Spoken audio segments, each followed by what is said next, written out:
It's time for Cutting Edge Consciousness with Freeman Michaels and Barnet Bain. Thought-provoking discussions and bold ideas from the edge of possibility. I wanted to just talk about the Dead Sea Scrolls piece, that the teachings of, what was the name again? I'm the blanking. teacher of righteousness was the head of the... Okay, great. Yeah. So now, but there is some sense that Jesus, in fact, could be a kind of a composite. In other words, now this is not to say this is the only theory. There's several. The Literalists have their theory, and then there's some trailing theories, because some of those writings seem to match up, at least with what these early Gnostics were ascribing to. Yes.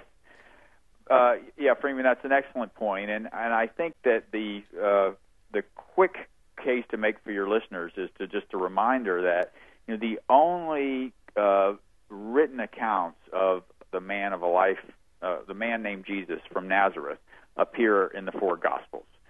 There are no, despite the incredible wealth of material that the Romans preserved, historical records.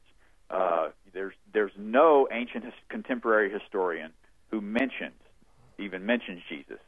Now, so there's been a big debate in scholarship of is that, what can we say we actually know about Jesus the man once we strip out these fascinating stories of divine birth and performing miracles and resurrection. Once we see that those stories are actually very clear copies from earlier Greek and Roman mystery religions, including the Three Kings and the mystical star and virgin birth.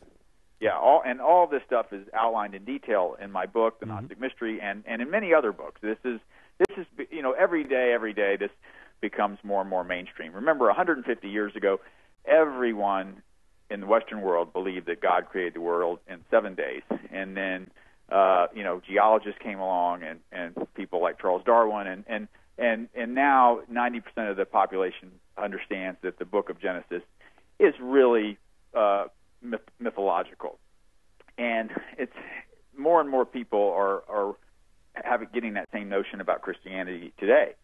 Now, but can I say one piece in there, Randy, which I think is really important? What I love, though, is, and you make this distinction, that what Jesus and the Gnostics were bringing to the consciousness was a new model for God. It was a forgiving God, a benevolent God, a loving God. That this is actually the fundamental pieces. A non-ego-driven God. That's right, and I don't want to lose track of that, because I think what happens, and I want our listeners to be clear about this, that the positive message that is Jesus is not at all diminished by any stretch. Absolutely, and I thank you for because I oftentimes get accused of atheism or of anti-God or anti-Jesus, none of which is true.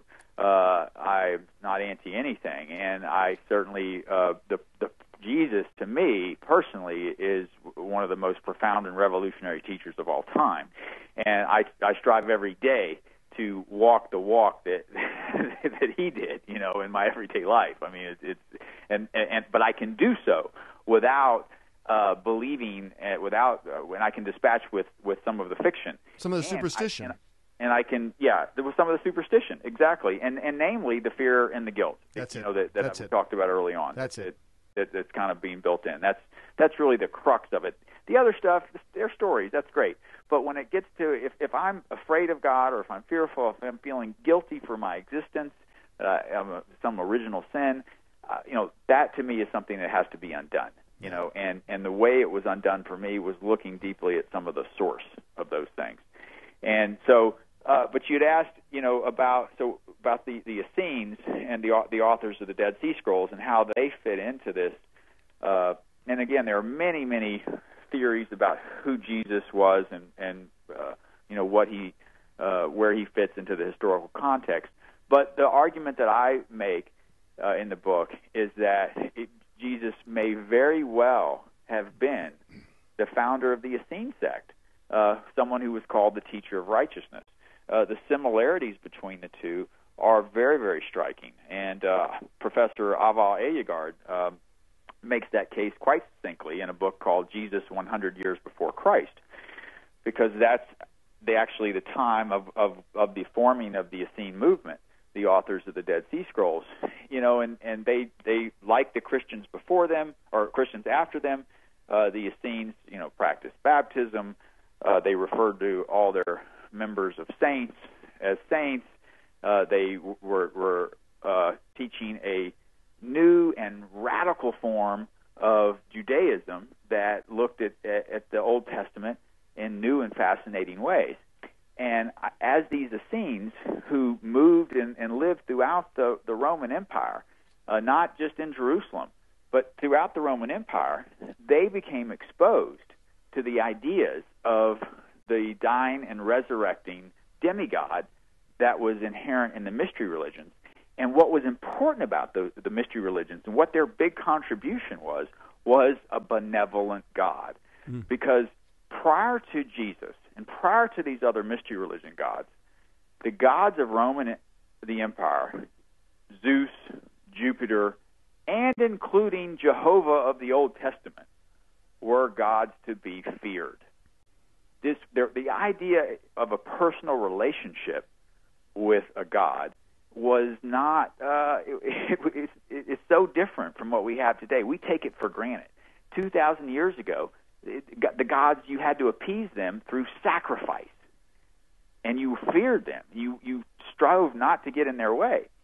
So the mystery religion gods came along and with a profound message. God has changed. He no longer is acting like a tyrannical master, but he is a benevolent father instead.